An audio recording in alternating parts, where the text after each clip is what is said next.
हाँ तो बच्चों, पिछले वीडियो में आप लोगों ने देख लिया होगा कि क्वेश्चन नंबर 26 तक का सोल्यूशन आपको प्रोवाइड कर चुका गया था। क्वेश्चन नंबर 27 से फिर ऑनवर्ड्स हम लोग चलते हैं। कुछ क्वेश्चंस बचे हैं इसके, जो मेन क्वेश्चन थे उसको मैं आपको डील कर देता हूँ। सारे क्वेश्चन करा पाने में थोड़ा सा टाइम भी ज्यादा जाएगा और वीडियो भी बहुत लंबा बन जाएगा फिर आपको थोड़ा सोल्यूशन भी प्रोवाइड करना हमें पूरे बुक का, और चैप्टर सर्किल भी हमारा बचा ही रह गया। ठीक है, तो इसके लिए हम थोड़ा सा इसको हम थोड़ा शॉर्ट कर रहे हैं। अब जितने बचे हुए क्वेश्चन है उसमें से कुछ सेलेक्टेड क्वेश्चन कराएंगे, लेकिन जो कुछ इंपॉर्टेंट कुछ जैसे 27, 28, 29 थोड़े डिफरेंट टाइप के हैं। थोड़ा देखिए क्वेश्चन नंबर 27 जो हमारे पास है, इसमें लिखा find the distance of point A 2,3 from a line 2x - 3y + 9 = 0 measured along the line making angle of 45 degree with the positive direction of axis. इस क्वेश्चन का मीनिंग थोड़ा सा क्लियर किया जाए दिमाग में। सबसे पहले देखिए, एक लाइन का इक्वेशन हमको दिया हुआ है, जिसका इक्वेशन हमें दिया हुआ है कितना, 2x - 3y + 9 = 0, यानी कि ये पॉजिटिव डायरेक्शन ऑफ एक्सिस यानी कि कुछ ऐसे पास कर रहा होगा। ठीक है, ये कुछ ऐसे लाइन पास करके, जो लाइन हमारे पास है, ये लाइन का इक्वेशन क्या हो गया मेरे पास, 2x - 3y + 9 = 0, ये लाइन का इक्वेशन हो गया। अब एक पॉइंट दिया है 2,3, मान लेते हैं 2,3 कहीं यहां पर आएगा, 2,3, इससे इसका डिस्टेंस तो निकालना है, लेकिन ऐसा डिस्टेंस निकालना है जो कि कितना डिग्री बनाते हुए चाहता हूं भाई, इस लाइन से 45 डिग्री, यानी कि ये डिस्टेंस हम लोग को निकालना है। तो डिस्टेंस दो निकलते हैं भाई, ध्यान रखिएगा। डिस्टेंस एक निकल सकता है हमारे पास परपेंडिकुलर डिस्टेंस, लेकिन परपेंडिकुलर डिस्टेंस इसने पूछा है। इसने पूछा है कि वो डिस्टेंस बताइए इस लाइन से जो इस लाइन से दूरी कितना बनाता हो, एंगल क्या बनाता हो, बोला कितना डिग्री, 45 डिग्री। ठीक है, कितना डिग्री बनाना चाहिए, 45 डिग्री का एंगल बनाना चाहिए। तो हम लोग मान लेते हैं 45 डिग्री बनाते हैं। जैसे अब ये पॉइंट जो होगा, ये पॉइंट और ये पॉइंट के बीच का डिस्टेंस निकालना है, तो ये पॉइंट जो है इस लाइन और इस लाइन का पॉइंट ऑफ इंटरसेक्शन है। तो हम लोग किसी तरह 2,3 से पास करते हुए लाइन का इक्वेशन निकालना है। तो देखिए मैंने 2,3 से पास करते हुए लाइन का इक्वेशन निकाल दिया with making angle of 45 degree. ठीक है, 45 डिग्री बनाते हुए हम लोग चले गए। अच्छा सॉरी, ये 45 डिग्री नहीं दिया भाई, ये 45 डिग्री दिया है, ये 45 डिग्री था। ठीक है, एक्स एक्सिस एंगल जो बन रहा था, इसलिए स्लोप मैंने यूज कर लिया यहाँ पर है। तो यहां पर हमने यूज करके सॉल्व कर लिया। सॉल्व करते ही हमारे पास एक लाइन का इक्वेशन आ गया और एक लाइन का इक्वेशन गिवन था, दोनों का पॉइंट ऑफ इंटरसेक्शन में निकाल दिया, जिससे वो पॉइंट पता चल जाएगा जहां से इसकी दूरी निकालनी थी हम लोग को। हमने पॉइंट ऑफ इंटरसेक्शन निकाल दिया, दैट इज 6,7। 6,7 एक पॉइंट हो गया, दूसरा पॉइंट हमको 2,3 दिया था, दोनों के बीच की दूरी हमने निकाल दिया, दैट इज 4√2। ठीक है, ये क्वेश्चन नंबर 27 आपको समझ में आ गया होगा। क्वेश्चन नंबर 28 देखिए लिखा हुआ है, find the show that the following sets of line are concurrent. Concurrent set करने के लिए मैंने आपको बताया था कि जो भी इक्वेशन दिया रहेगा सबसे पहले सारे कांस्टेंट को लेफ्ट हैंड साइड लेकर आएंगे और विद साइन सबको लिख लेंगे और डिटरमिनेंट को एक्सपेंड करेंगे। डिटरमिनेंट को एक्सपेंड करने पर अगर उसकी वैल्यू 0 आ जाएगी तो कॉन्करेंट है, अदरवाइज कॉन्करेंट नहीं है। तो मैंने देखिए इसको सॉल्व किया है, तो इसका कॉन्करेंट आ रहा है क्योंकि इसकी वैल्यू डिटरमिनेंट को लेकर दिया गया 0।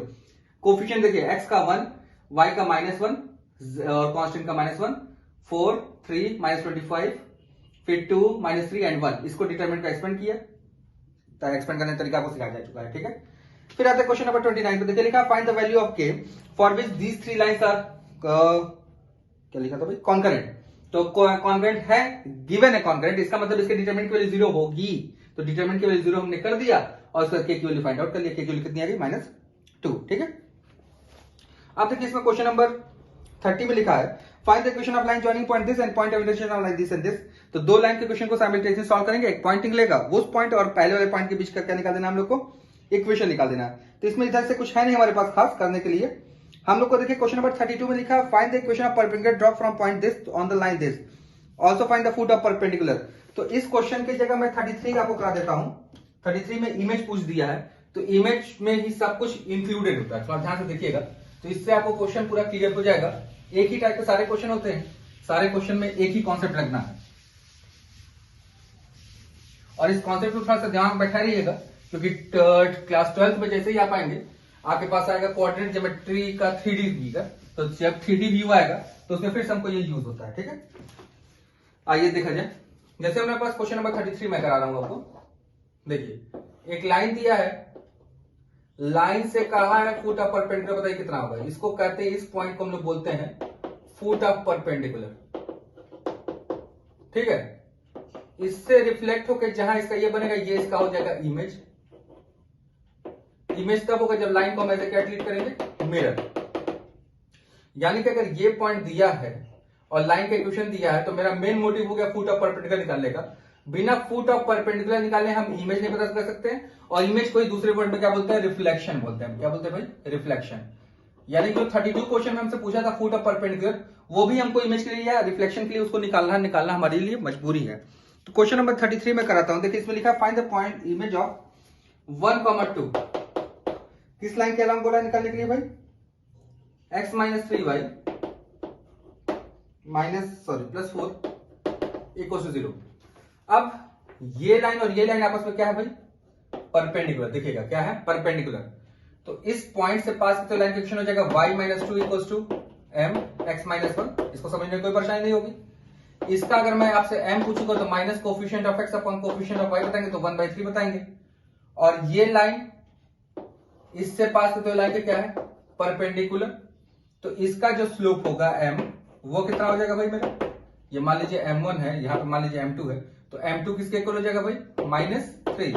नेगेटिव रेसिप्रोकल, तो y minus 2 must be equal to -3 plus 3। सबको ट्रांसफर करेंगे तो 3x plus y minus 5 equal to 0। ये इक्वेशन होगा इस परपेंडिकुलर का। अब ये पॉइंट पूछेगा क्या है भाई? फुट ऑफ परपेंडिकुलर क्या है? तो पॉइंट ऑफ इंटरसेक्शन है भाई। ध्यान से देखिए तो क्या है? पॉइंट ऑफ इंटरसेक्शन है। क्या है ये? Point of intersection. किसका किसका? इस लाइन और इस लाइन का क्या है ये? Point of intersection. तो हमारे पास एक लाइन पहले से गिवन है हम लोग के पास और एक लाइन हमने यहां पर निकाल ली है। तो थोड़ा ध्यान से देखिएगा। तो इसको मैं 3 से मल्टीप्लाई करता हूं, ये हो जाएगा 9x plus 3y minus 15 equal to 0। ये है मेरे पास x minus 3y plus 4 equal to 0। दोनों को मैंने आपस में ऐड कर दिया। 10x minus 11 equal to 0, x equal to 11/10। एक पॉइंट आ गया हमारे पास। और थोड़ा सा एक बार कैलकुलेशन चेक कर लीजिएगा, कहीं कुछ गड़बड़ हो गया होगा तो फिर गड़बड़ हो जाएगा सारा। 3 माइनस 15 सब सही चल रहा है। x की वैल्यू उठा के हम लोग यहां पुट कर देते हैं, तो 33/10 plus y minus 5 equal to 0, y minus 50 17/10 equal to 0, यानी कि y की वैल्यू आ गई 17/10।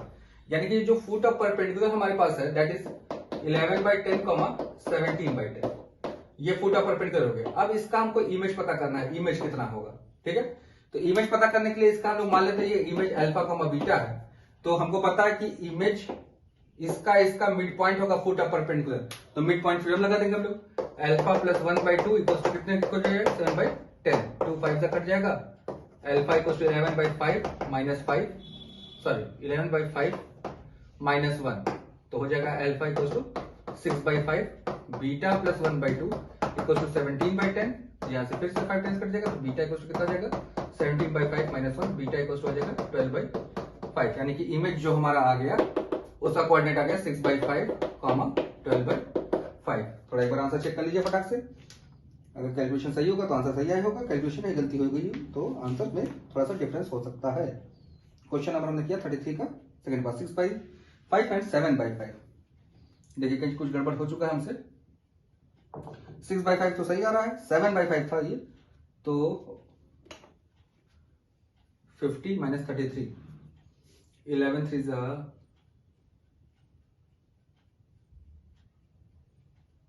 10 5 50, 17 2 5 12/5 ही आ रहा है भाई। कहीं 7 कहां से आ सकता है? कुछ कहीं गड़बड़ हो चुकी है। इसको एक बार आप ट्राई कर लीजिएगा फिर से। देखिए यहां पर 9x प्लस 3y माइनस 15, दूसरे वाले में अगर पुट कर लिया जाए x की वैल्यू तो 11/10 minus 3y plus 4 equal to 0, 44 plus 11, 44 plus 11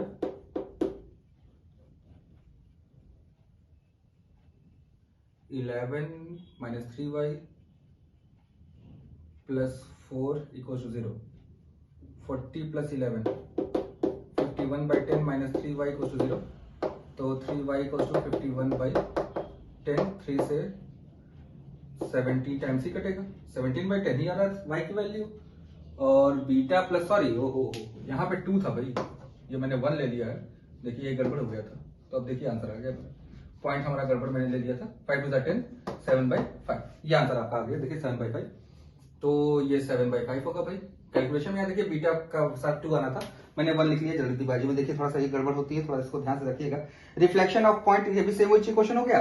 और क्वेश्चन नंबर 32 में खाली आपसे फुट ऑफ परपेंडिकुलर पूछा था और length of foot of perpendicular, ये इतना डिस्टेंस निकाल देंगे दोनों पॉइंट के बीच का, यानी कि ये जो पॉइंट आया था 11/10 7/10, इससे और 1,2 के बीच का डिस्टेंस निकाल देंगे, दैट इज क्या हो जाएगा मेरा length of foot of perpendicular हो जाएगा। ठीक है, ये तीन चीजें आपको एक ही क्वेश्चन मैंने आपको करवा दिया है। फिर 34 35 देखिए एक जैसा ही क्वेश्चन है, बोल रहा कि find the area of the triangle form by the line this this and this, ये तीनों क्वेश्चन एक ही जैसा है। तो मैं इसमें 34 का सेकंड पार्ट में आपको करवा देता हूं या 35 करा देता हूं, जिसमें एक ही क्वेश्चन है, वो बड़ा होगा सोल्यूशन। तो हम लोग एरिया ऑफ ट्रायंगल निकालने जा रहे हैं। तो क्वेश्चन नंबर 35 में आपको करा दे रहा हूं, जिसमें 34 और 35 एक ही जैसे क्वेश्चन है। तो सिमिलर क्वेश्चन में से एक मैं करा देता हूं, बाकी आप इसको उसी बेसिस पे कर लेंगे। अब आते हैं हम लोग 35 पर। देखिए तीन इक्वेशन ऑफ लाइन दिए हुए हैं हमारे पास। पहला लाइन का इक्वेशन है x + y - 6 = 0, x + y - 6 = 0। दूसरा लाइन का इक्वेशन हमारे पास है x - 3y - 2 = 0। तीसरे लाइन का इक्वेशन हमारे पास है 5x - 3y + 2 = 0। हमसे कह रहा है इनसे बनने वाले ट्रायंगल का एरिया बताइए और इसके क्या निकाल दीजिए आप, coordinate of centroid of the triangle. तो थोड़ा ध्यान से देखिए, तो हम लोग मान लेते हैं ये कोई ट्रायंगल बनाया है, इसने एक ट्रायंगल बना दिया A B और C, ये वर्टिसेस मैंने मान लिए। किसी ट्रायंगल किसी साइड का नेमिंग कर दीजिए जिसको आपको सुविधाजनक लगे। फिर यहाँ पे लिख लीजिए x - 3y - 2 = 0, ये लिख दीजिए आप 5x - 3y + 2 = 0। ये तीन लाइन के क्वेश्चन हो गए। ठीक है, इसको मान लेता हूं मैं L1, इसको मान लेता हूं L2, इसको मान लेता हूं L3। ठीक है भाई, ध्यान से देखिएगा L1 L2 and L3। तो जो कोऑर्डिनेट A है वो point of intersection of L1 and L3 है। पॉइंट ऑफ इंटर देखिए L1 और L3 जहां कट रहे हैं वही क्या है, मेरा कोऑर्डिनेट A का है। ठीक है, तो L1 और L3 को हम सॉल्व करते हैं, इसको और इसको आपस में सॉल्व करते जा रहे हैं हम लोग। तो हमारे पास इक्वेशन है x - 3y - 2 = 0 और 5x - 3y + 2 = 0। दोनों का आपस में हम लोग अगर सब्ट्रैक्ट कर दें दिस प्लस दिस, तो ये हो जाएगा -4x - 4 = 0। तो x इक्वल टू कितना आ गया -1। देखिए ये कोऑर्डिनेट आ गया x का पहला -1 कॉमा x की वैल्यू -1 किसी में डाल दीजिए, तो -1 - 3y - 2 = 0, तो हो जाएगा -3, यानी कि y की वैल्यू आपके पास कितनी आ जाएगी भाई, फिर से उधर जाएगा तो -1 ही आ जाएगा। ये भी देखिए ध्यान से, अगर -3 होगा, -3 उधर भेजेंगे तो +3 होगा, -3 से काटेगा तो फिर से -1 ही आ जाएगा। तो ये पहला कोऑर्डिनेट हमारे पास आ गया। अब थोड़ा ध्यान से देखिए, अगर मैं पूछूं b क्या है, तो b क्या होगा भाई, b point of intersection of L2 and L3 है। तो इसको मैं 3 से मल्टीप्लाई करके ले आ रहा हूं, तो 3x + 3y - 18 = 0, और इसको मैं सिमिलर ऐसे लिख रहा हूं 5x - 3y + 2 = 0। दोनों को आपस में ऐड करने हम लोग जा रहे हैं, तो ये हो जाएगा कितना आपको भाई, देखिए दोनों को आपस में ऐड करेंगे तो ये 8x, ये आपस में कट के भाई लोग -16 = 0। x की वैल्यू कितनी है मेरे पास 2, x की वैल्यू 2 उठा के हम इस पे इसमें इंसर्ट कर देते हैं, 2 + y - 6 = 0। तो y की वैल्यू कितनी आ गई 4, यानी कि b का कोऑर्डिनेट आ गया मेरे पास 2, 4। ठीक है भाई। अब इसी तरह हमारे पास जो c है, c क्या है भाई मेरा, देखिए point of intersection of L1 and L3, L2, L1 and L2, L1 और L2 जहां कट रहा है दैट इज c। तो हम लोग इस क्वेश्चन को ऐसे लिख कर ले आते हैं, x - 3y - 2 = 0। फिर हमारे पास है x + y - 6 = 0। दोनों का आपस में सब्ट्रैक्ट कर दिया, तो ये हो जाएगा -4y + 4 = 0। तो y की वैल्यू देखिए मेरे पास 1 आ गई, y की वैल्यू 1 उठा के इसमें पुट कर दीजिए, तो x + 1 - 6 = 0। तो x की वैल्यू कितनी आ जाएगी 5, यानी कि ये पॉइंट आ गया कितना 5, 1। अब देखिए a b और c तीनों का वर्टिसेस निकल गया। अब एरिया हमको अगर निकालना होगा, क्या निकालना होगा, एरिया। तो एरिया के लिए आप फॉर्मूला जानते हैं, कौन सा formula, Heron's formula, s - a s - b s - c, इससे निकाल सकते हैं आप एरिया। एक तरीका ये हो गया। अगर ये आप नहीं करना चाहते तो अभी हम लोग आगे एक और पढ़ेंगे, foot of perpendicular, length of foot of perpendicular निकालने का तरीका एक पढ़ेंगे अभी आगे हम लोग, कि किसी पॉइंट से किसी लाइन के बीच का डिस्टेंस कैसे निकालते हैं। तो उससे भी हम लोग निकाल सकते हैं ये डिस्टेंस और इस बेस का लेंथ। ठीक है, तो ज्यादा बेहतर यही होगा कि हम लोग एरिया निकालने के लिए हम लोग यही फॉर्मूला यूज करें। हम लोग अब AB, AC और BC तीनों का लेंथ निकाल सकते हैं। AB जो होगा, लेंथ ऑफ AB जो होगा, AB का लेंथ ये हो जाएगा स्मॉल c, और लेंथ ऑफ BC जो होगा मेरे पास ये हो जाएगा स्मॉल a, और लेंथ ऑफ AC जो होगा ये हो जाएगा स्मॉल b, और s आपको पता ही क्या होता है a प्लस b बाई 2। ये मैं आपके लिए छोड़ दे रहा हूं, मैं सेंट्रॉइड खाली निकाल लेता हूं। सेंट्रॉइड ऑफ ट्रायंगल आप जानते हैं क्या होता है भाई, सेंट्रॉइड क्या करते हैं, तीनों को आपस में ऐड करके डिवाइड बाई 3, यानी कि -1 plus 5 plus 2 by 3 comma -1 plus 1 plus 4 by 3, तो कितना हो जाएगा 7 माइनस यानी कि 2 हो जाएगा। ये हो जाएगा 1 1 कट जाएगा, तो ये 4 बाई 3 हो जाएगा। ठीक है, तो इसका भी आंसर फटाक से हम लोग चेक कर लेते हैं कि कहीं कुछ गलती हो कैलकुलेशन तो उसको मैं चेक करके सही कर दूं। ये था हमारे पास क्वेश्चन नंबर 35, 2,4/3। ठीक है, तो ये हमारा सेंट्रॉइड आ गया। बाकी एरिया ऑफ ट्रायंगल आप इस फॉर्मूले से निकाल लेंगे, आसानी से निकल जाएगा, कोई टेंशन की बात नहीं है। फिर भी फंस जाता है तो हमसे पूछिएगा, उसका सोल्यूशन आपको प्रोवाइड कर दिया जाएगा। ठीक है, अब इसके बाद के क्वेश्चन जिसमें है, इसमें देखिए किसी में ऑर्थो सेंटर पूछा है, किसी में सर्कम सेंटर पूछा है, यही टाइप का क्वेश्चन सबके सब में है। ठीक है, ऑर्थो सेंटर है, सेंटर या इन सेंटर। ठीक है, तो अब ये सब में एक ही टाइप का कॉन्सेप्ट लगेगा, क्योंकि हम लोग को सबसे पहला चीज है कि 2 टाइप के क्वेश्चन बनते हैं इसमें। मैं उसको आपको एक्सप्लेन कर देता हूं, उन दोनों टाइप पे से एक टाइप में डील कर देता हूं, एक टाइप आप खुद से कर सकते हैं। ठीक है, जो बड़ा वाला क्वेश्चन है उसको मैं करा देता हूं, देखिएगा ध्यान से। पहला चीज, हम लोग के पास क्वेश्चन पूछेगा 3 चीजों पर। एक पूछेगा ऑर्थो सेंटर, फिर पूछेगा दूसरा सर्कम सेंटर, और तीसरा इन सेंटर, और चौथा अभी हमने कर ही लिया सेंट्रॉइड। सेंट्रॉइड, ये 4 टाइप के क्वेश्चन आते हैं, ऑर्थो सेंटर, सर्कल सेंटर, इन सेंटर या सेंट्रॉइड। देखिए अब हमको ये पता कि ट्रायंगल में ही सब कुछ होता है, सारा खेल किसका है भाई, ट्रायंगल का है। सारा खेल किसका है, ट्रायंगल के अंदर का है। ये ट्रायंगल के बाहर से जो सर्किल पास करती है उसके सेंटर को कहते हैं क्या, सर्कम सेंटर। ठीक है, इसके साथ ये फिगर चला गया, इस सर्किल का जो सेंटर होगा ट्रायंगल पे जहां पर एल्टीट्यूड मीट करती है, क्या मीट करते हैं, एल्टीट्यूड, वो पॉइंट को हम लोग क्या बोलते हैं, ऑर्थो सेंटर। ये फिगर इसके साथ चला गया। इन सेंटर, जो ट्रायंगल हमारे पास है इसके अंदर जो सर्किल बनता है उसका जो सेंटर होगा उसको हम लोग बोलते हैं क्या, इन सेंटर। और सेंट्रॉइड वो होता है जहां पर ट्रायंगल किसके क्या मीट करते हैं, मीडियंस मीट करते हैं। मीडियंस जहां मीट करेंगे उसको हम लोग कहते हैं क्या, सेंट्रॉइड। ये 4 चीजें आपको दिमाग में बैठाए रखनी है। सेंट्रॉइड निकालने के लिए भी हमें क्या चाहिए, वर्टिसेस। इन सेंटर निकालने के लिए हम लोग का फॉर्मूला हमारे पास है, इन सेंटर निकालने का डायरेक्ट क्या होता है भाई, ax1 plus bx2 plus cx3 upon a plus b plus c, फिर ay1 plus by2 plus cy3 upon a plus b plus c। अब क्या क्या चीजें हैं, मान लीजिए कैपिटल A है, इसके अपोजिट साइड का स्मॉल a, ये कैपिटल B है, इसके अपोजिट साइड स्मॉल b, ये कैपिटल C है जिसके अपोजिट साइड स्मॉल c। इसके कोऑर्डिनेट क्या लेंगे आप, x1 y1, इसके कोऑर्डिनेट क्या लेंगे आप, x2 y2, इसके कोऑर्डिनेट क्या लेंगे, x3 y3। इस फॉर्मूले से निकल जाएगा, यानी कि इसमें भी हमको मेन टास्क हो गया किसको निकालना, वर्टिसेस को निकालना। देखिए ध्यान से, सब बात क्या है मोटी मोटा वो हमको समझा रहे हैं आपको कि हमको वर्टिसेस की जरूरत क्यों पड़ने वाली है। वर्टिसेस के बिना हम लोग क्या नहीं निकाल सकते, इसके बीच का लेंथ नहीं निकाल सकते, लेंथ नहीं निकाल पाएंगे तो एबीसी नहीं पता चलेगा, एबीसी नहीं पता चलेगा तो हम लोग यहाँ पे फॉर्मूले में पुट नहीं कर पाएंगे। ठीक है, फिर आते हैं इस पे, तो इस पे भी देखिए ये ए है, ये बी है, ये सी है, तो ये जो है इस लाइन और इस लाइन का पॉइंट ऑफ इंटरसेक्शन है। तो ये लाइन जो है ए से पास कर रही है भाई, और ये लाइन जो है बी से पास कर रही है, तो ए और बी का कोऑर्डिनेट फिर हमको चाहिए, यानी कि फिर से हमको वर्टिसेस चाहिए।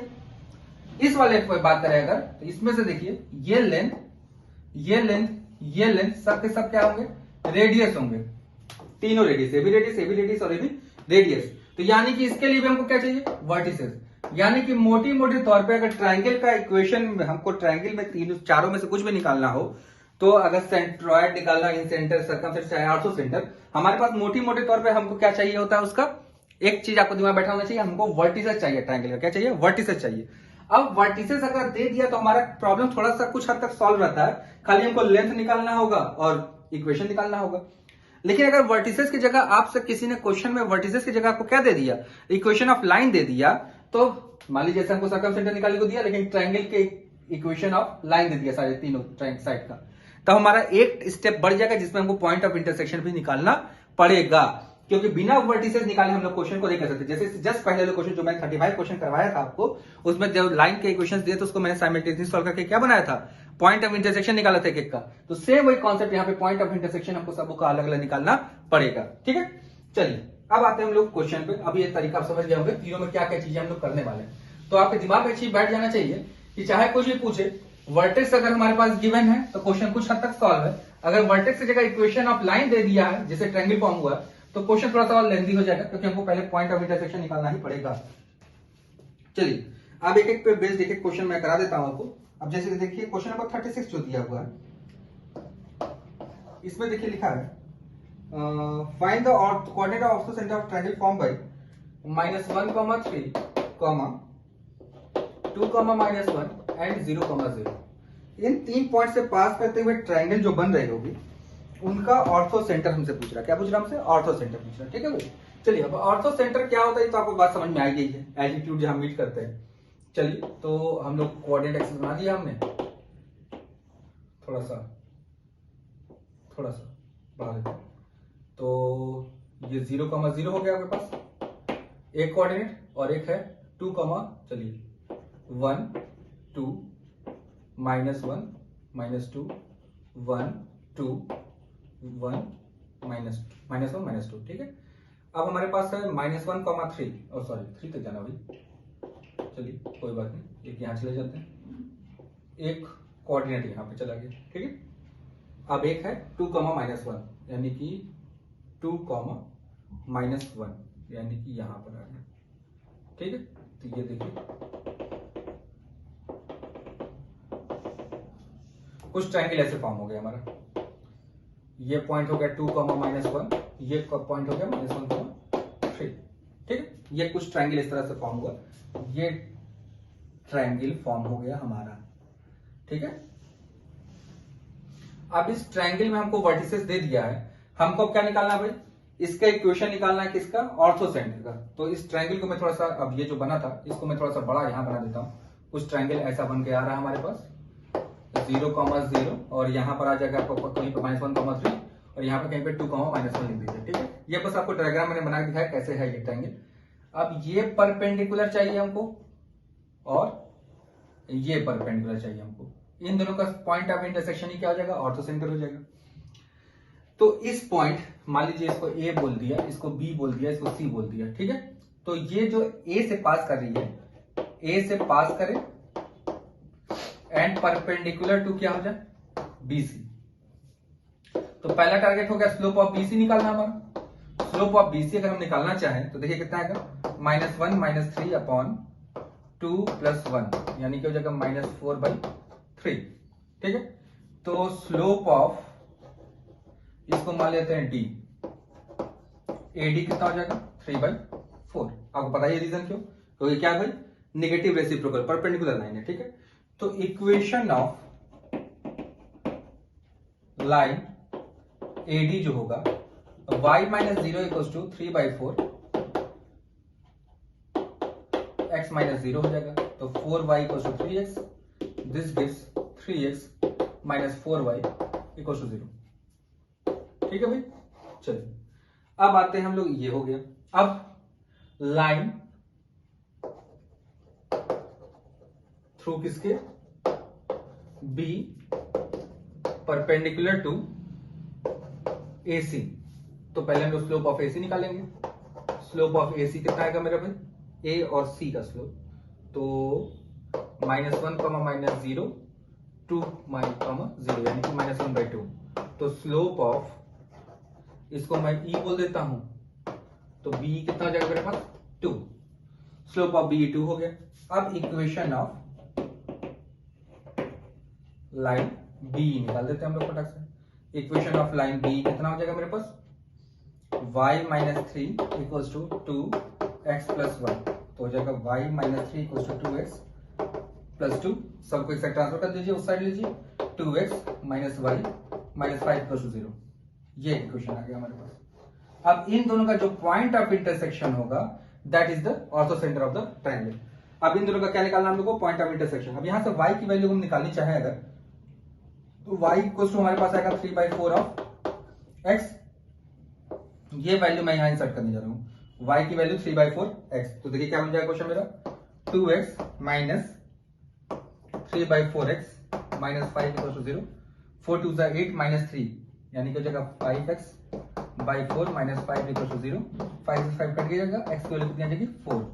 x की वैल्यू 4 अगर हम लोग यहाँ इंसर्ट कर दें तो y की वैल्यू कितनी आ जाएगी 3/4 ऑफ 4, यानी कि y इक्वल टू कितना आ जाएगा 3, यानी कि जो ये होगा कोऑर्डिनेट, इसका कोऑर्डिनेट आ गया 4,3, यानी कि ये क्या हो गया मेरा ऑर्थो सेंटर हो गया भाई, ऑर्थो सेंटर। अब मान लीजिए सेम ही क्वेश्चन होता, अब इसमें इक्वेशन ऑफ लाइन दे देता हमको, तो पहले हमारा मेहनत होता, हम लोग क्या निकालते, सबों का पॉइंट ऑफ इंटरसेक्शन निकालते हैं, फिर सेम प्रोसेस यही पूरा, पहले पॉइंट ऑफ इंटरसेक्शन एक स्टेप बढ़ता और पूरा प्रोसेस यही जो यहाँ पे हमने किया हुआ। ठीक है, ये ट्रायंगल बनाना कोई नेसेसरी नहीं है, आप स्केच बना कर सकते, कोई कहीं लिखा नहीं, बस ये मैंने कोई ग्राफ बना के दिखा रहा था कि कैसे बनेगा ये ट्रायंगल, थोड़ा सा ध्यान से देखिए।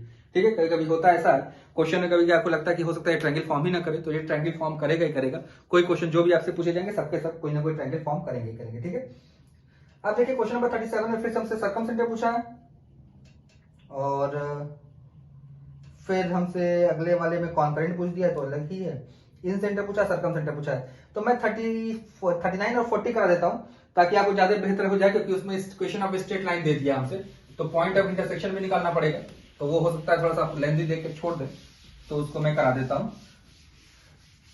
ताकि आपके पास उसका भी सोल्यूशन रहे।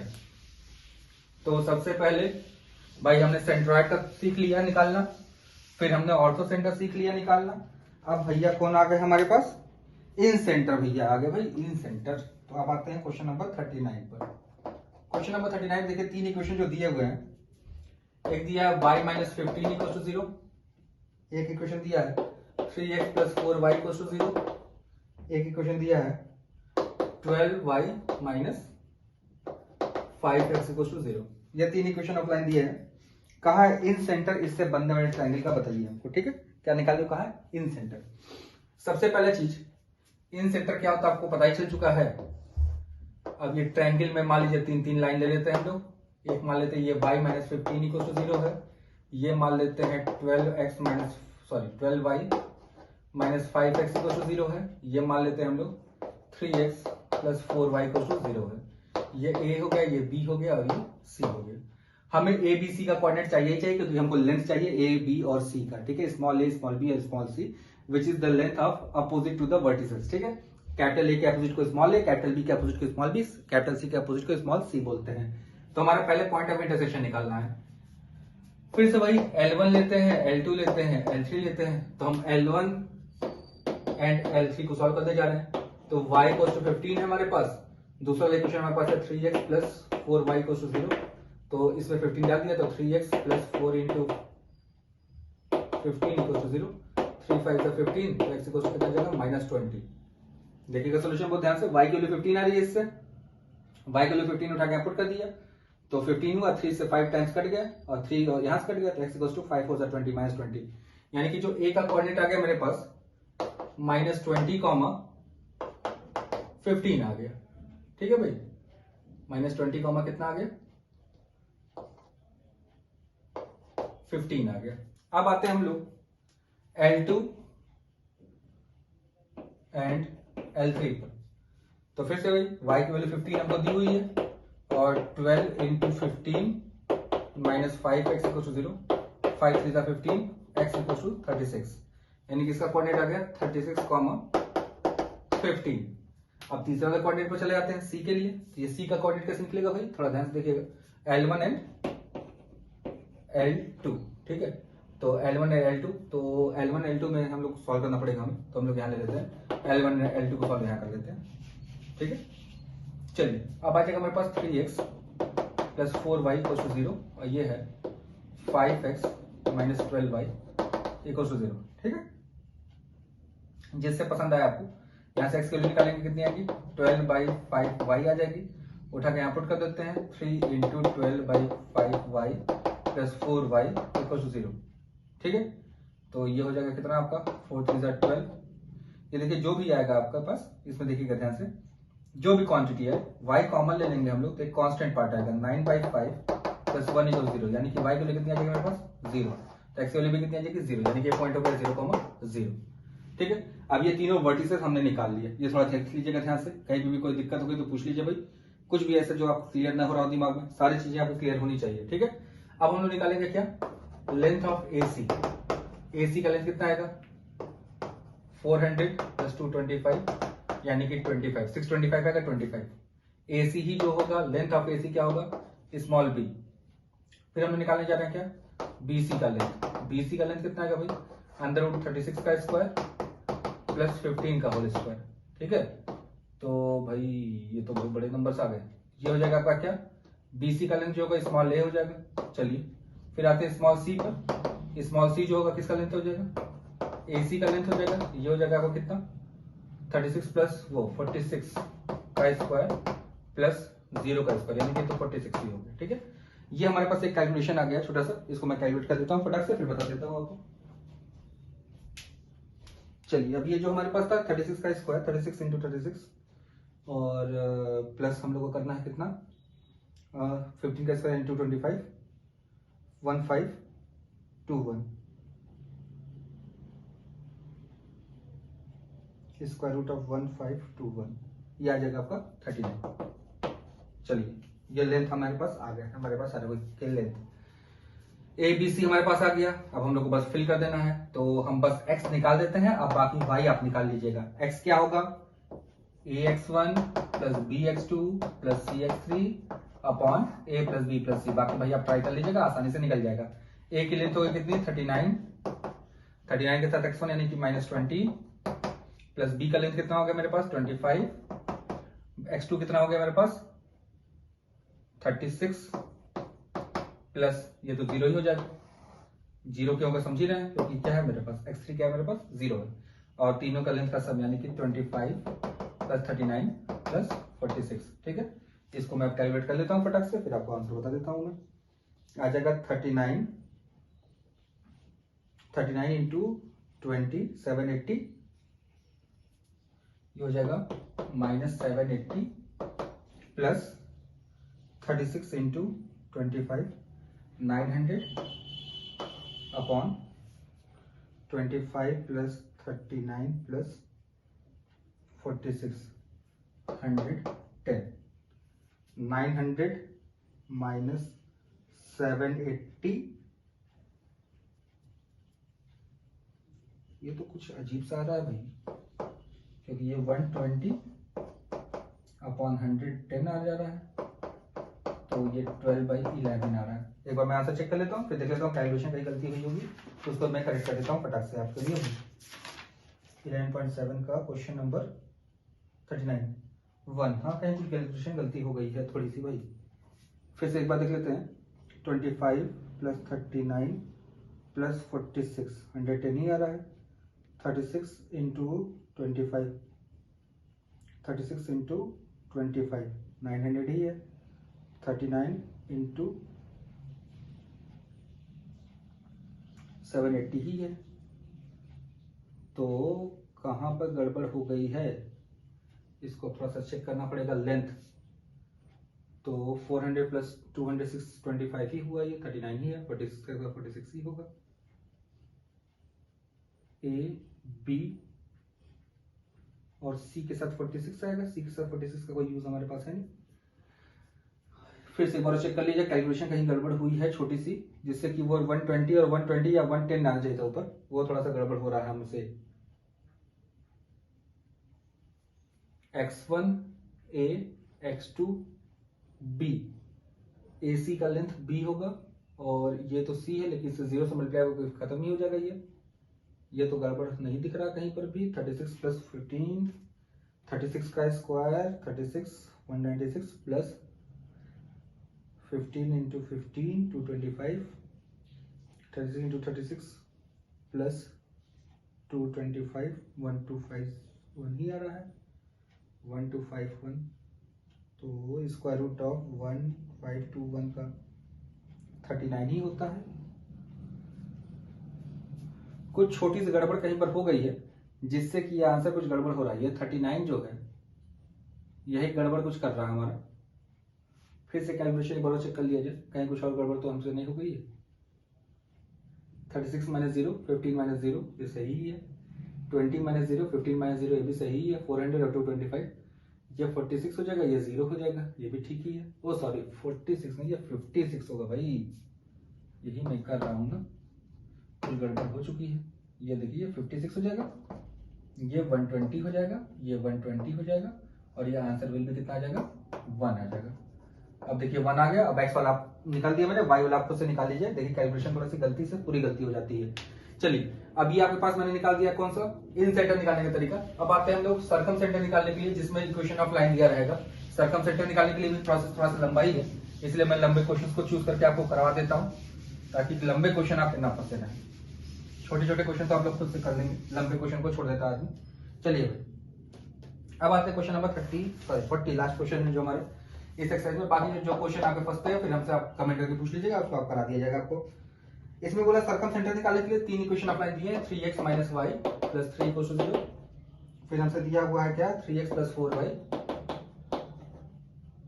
Plus 3 equal to 0। और तीसरा इक्वेशन जो हमें दिया है x plus 3y plus 11 equal to 0। ये 3 इक्वेशन अप्लाई दिए हुए हैं। अब तीनों को कर रहा है क्या निकालने के लिए हम लोग को, सर्कम सेंटर निकालने को बोला भाई। सर्कम सेंटर निकालने के लिए फिर से वही कॉन्सेप्ट तो वही रहेगा मेरे पास भाई, कि पहले हम लोग क्या निकालना है भाई, तीनों के कोऑर्डिनेट निकालने हैं, जो हमारे पास क्या है, वर्टेक्स होंगे। तो वर्टेक्स का कोऑर्डिनेट निकालने के लिए ए बी और सी मैंने मान लिया, और ये फिर से भाई नाइमिंग कर देते हैं भाई, 3x minus Y plus 3 equal to 0। इसका इक्वेशन हो जाएगा 3x plus 4y plus 3 equal to 0। ये हो जाएगा मेरे पास x plus 3y plus 11 equal to 0। ये 3 इक्वेशन हो गए। फिर से वही L1 L2 एंड L3, ठीक है। तो भाई हम लोग को निकालना है पहले क्या, L1 एंड L3 पहले निकालते हैं, L1 एंड L3। L1 हमारे पास कितना है भाई, 3x माइनस वाई, तो इसको हम 3 से मल्टीप्लाई करके ला रहे हैं, तो L1 में 3 से मल्टीप्लाई करके मैं ला रहा हूँ, तो 9x minus 3y plus 9 equal to 0। और L3 वैसे लिख रहा हूँ, x plus 3y plus 11 equal to 0। दोनों सॉल्व किया मैंने, कट के भाई ये लोग ये आ जाएगा 10x प्लस 20 इक्वल टू 0। तो x वैल्यू कितनी आ जाएगी, -2, यानी कि इसका कोऑर्डिनेट जो हमारे पास होगा पहला, ये -2 कॉमा, अब x वैल्यू -2 आ चुकी है, -2 किसी में पुट कर दीजिए, इसी में पुट कर देते हैं, -2 plus 3y plus 11 equal to 0। तो -2 हो जाएगा, तो 3y इक्वल टू -9, तो y की वैल्यू कितनी आ जाएगी, -3, यानी कि आ गई है -3। देखिए भाई ध्यान से, बस आपको साइमल्टेनियसली सॉल्व करना है, थोड़ा सा लंबा प्रोसेस यही है बस, और कुछ नहीं है। ये आपके पास आ गया पहला कोऑर्डिनेट। अब हम लोग निकालते हैं L1, ये L1 था भाई मेरा, हम कहे L1 कहाँ चला गया, and L2, L1 and L2, L1 और L2 का कोऑर्डिनेट निकालना हम लोग को। तो हम लाइट लिख लेते हैं ऐसे, क्योंकि 3x कट जाएगा, -y प्लस 3 इक्वल टू 0, और ये 3x plus 4y plus 3 equal 0। अब देखिए भाई दोनों को आपस में सॉल्व किया, तो दोनों माइनस माइनस माइनस, ये कट गए भाई लोग हमारे, थोड़ा ध्यान से देखिएगा, 3x कट गया, तो ये -5y इक्वल टू 0, तो y को लिखते हैं 0। ये देखिए यहाँ पर ये L1 और L2 जहाँ कटेंगे वहां पे y कोऑर्डिनेट मेरा 0 आ जाएगा, ठीक है। y कोऑर्डिनेट 0 हो गया, तो x वैल्यू पुट करेंगे, तो x वैल्यू कितनी आ जाएगी मेरे पास, -1, यानी -1, 0। ये चीज ध्यान रखिएगा, -1, कितना हो गया, 0। अब आते हैं L2 एंड L3 पर, L2 एंड L3 हमारे पास है। तो इस वाले को मैं 3 से मल्टीप्लाई कर रहा हूँ, L3 को मैं 3 से मल्टीप्लाई करके ले आ रहा हूँ, तो 3x plus 9y plus 33 equal to 0, और यहाँ पर हो जाएगा आपके पास 3x plus 4y plus 3 equal to 0। दोनों का आपस में मैंने सब्ट्रैक्ट कर दिए, ये दोनों भाई लोग कट गए हमारे पास, ये हो जाएगा 5y प्लस 30 इक्वल टू 0। तो y को लिख कितनी जाएगी, -6, यानी कि यहाँ पर क्या आ जाएगा, कॉमा -6, और -6 अगर पुट कर दें किसी में y की वैल्यू, तो हो जाएगा कितना, 3x minus 24 plus 3 equal to 0। तो x की वैल्यू कितनी आ जाएगी पास, 7 आ जाएगी, 21, 3 7 21। देखिए भैया तीनों कोऑर्डिनेट मेरे पास निकला है, तीनों वर्टिसेस के। अब सर्कम सेंटर निकालने का प्रोसेस शुरू होगा हमारे पास, ठीक है। फिर से एक बार ध्यान से देख लीजिएगा, साइमल्टेनियसली सॉल्व किया गया, कुछ टेंशन की बात नहीं है, ठीक है। साइमल्टेनियसली क्वेश्चन सॉल्व करने आपको आता है, बचपन से आप करते आ रहे, क्लास 7th 8th या 9th में आपको सिखाया गया होगा, तो तब से आप करते आ रहे हैं, उसी के साथ आप कर जा रहे हैं। तो ये आपके पास कोऑर्डिनेट तीनों आ गए। अब हम लोग को सर्कम सेंटर निकालना है। अब सर्कम सेंटर निकालने के लिए क्या करेंगे, सर्कम सेंटर सपोज कर लेते हैं कोई x, y है। अब ये लेंथ और ये लेंथ आपस में क्या होंगे, बराबर, सबके क्या होंगे, रेडियस होंगे, ठीक है। तो हम लोग मान लेते हैं सर्कम सेंटर को कैपिटल P मान लेते हैं, तो AP equals to BP equals to CP हो जाएगा, ठीक है। AP equals to BP equals to CP। अब हम लोग निकालते हैं भाई, इक्वेशन 2 बना लेंगे। AP इक्वल्स टू क्या कर देंगे, BP, AP equals to BP, और ये नहीं करते क्योंकि एक छोटा सा कोऑर्डिनेट है C वाला, तो CP से इक्वेट कर देते हैं भाई। चलिए कोई दिक्कत नहीं है सब, तो AP इक्वल्स टू BP, ये थोड़े बड़े बन जाएंगे क्वेश्चन, छोटे वाला ले लेते हैं। तो हम लोग करेंगे क्या, AP इक्वल्स टू CP की इक्वेशन बना लेते हैं और BP इक्वल्स टू CP बना लेते हैं हम लोग, दो इक्वेशन। CP वाला जो होगा हमसे छोटा है क्योंकि एक y कोऑर्डिनेट मेरा 0 है, इसलिए चलिए तो AP equals to CP, AP का अगर निकाले लेंथ तो हो जाएगा हमारे पास कितना, अंडर रूट ऑफ AP का लेंथ मैं लिख रहा हूं, तो हो जाएगा x प्लस 2 का whole square plus y plus 3 का होल स्क्वायर। CP का लेंथ हो जाएगा कितना मेरे पास, x प्लस 1 का whole square plus y square. Squaring both side करना है, स्क्वायरिंग, तो x square plus 4 plus 4x plus y square plus 9 plus 6y equals to x square plus 1 plus 2x plus y square. ये y square cut गया हमारे पास, x square cut गया। अब देखिए सबको एक साइड लेकर आइए, तो ये हो जाएगा आपके पास 2x प्लस 6y, 9 4 13 में से 1 चला गया, तो प्लस 12 इक्वल टू 0, तो x plus 3y plus 6 equal to 0। ये इक्वेशन ऑफ एक इक्वेशन आ गया, ठीक है। अब BP को CP सॉल्व करेंगे, तो BP हमारे पास कितना आएगा भाई, x माइनस 7 का whole square plus y plus 6 का होल स्क्वायर का under root equal to under root x plus 1 का होल स्क्वायर, फिर आपके पास आ जाएगा प्लस y स्क्वायर। फिर स्क्वायरिंग करेंगे हम लोग, स्क्वायरिंग करते क्या मिलेगा हम लोग को, x square plus 49 minus 14x plus y square plus 36, फिर plus 12y equal to x square plus 1 plus 2x plus y square. x square y square cut गया भाई, y स्क्वायर x कट गया भाई हमारे पास। इधर आएंगे हम लोग तो पास कितना हमारे पास है भाई 14x, इधर आएंगे तो आ जाएगा कितना, इसको उधर भेजते हैं भाई, थोड़ा सा y वाला x वाला पॉजिटिव हो जाएगा, तो हो जाएगा 16x माइनस 12y। अब ये हो जाएगा 36 प्लस 49, 36 प्लस 49 आपके पास हो जाएगा कितना 50 प्लस 35 85, 85 में से एक चला जाएगा तो बचेगा आपके पास कितना माइनस 84 इक्वल टू 0, ठीक है। तो अब इसमें से देखिए 4 कॉमन है आपके पास, तो 4x माइनस 3y माइनस 4 1 जा 4, सॉरी 4 2 जा 8, 4 1 जा 4, ये 21 आ गया, ठीक है। एक इक्वेशन ये आ गया मेरे पास। अब इन दोनों को सॉल्व करेंगे तो हम लोग का जो पॉइंट ऑफ इंटरसेक्शन होगा वही x और y हो जाएगा मेरे पास। तो साइमल्टेनियस इक्वेशन उठाकर लिखते हैं यहाँ पर 4x minus 3y minus 21 equal 0, और एक हमारे पास x plus 3y plus 6 equal 0। दोनों को आपस में ऐड कर दिया तो ये 5x माइनस 15 इक्वल 0, x की वैल्यू कितनी आ जाएगी 3, x की वैल्यू 3 डाल देंगे यहाँ पर, तो 3 प्लस 3y प्लस 6 इक्वल 0, तो y की वैल्यू कितनी आ जाएगी माइनस 3। तो यानी कि जो हमारे और तो जो सरकम सेंटर होगा, सरकम सेंटर उसका कोऑर्डिनेट आ गया 3, -3। इसको देख लीजिए भाई 3, -3। आंसर हम लोग फटाक से मैच कर लेते हैं, फिर कुछ गलती होगी तो उसको मैं चेक कर लूंगा और उसको सही कर दूंगा। तो हमारे पास ये हो गया 3, सही है आंसर, ठीक है। तो ये प्रोसेस था इसका। देखिए थोड़ा लेंदी क्वेश्चन थे लास्ट में, क्वेश्चन जरूर प्रैक्टिस कर लीजिएगा सारे, क्योंकि बहुत इंपॉर्टेंट एक्सरसाइज है, ये बहुत ही इंपॉर्टेंट है, इसलिए थोड़ा सा टाइम टेकिंग भी था। तो हमने इसको कई पार्ट में किया है ताकि आपको सारे टाइप के क्वेश्चन अलग अलग टाइप के सेक्शन में मिल जाए। जिस टाइप के क्वेश्चन में जब प्रॉब्लम हो तो उस टाइप करिए, नहीं तो आपको बड़े वीडियो में आपको उतने टाइम तक सर्च करने में समय लग जाता है, ठीक है। फिर मिलते हैं आपसे नेक्स्ट वीडियो में, तब तक चैनल पर अपना प्यार बनाए रहिए, तब तक के लिए बाय बाय।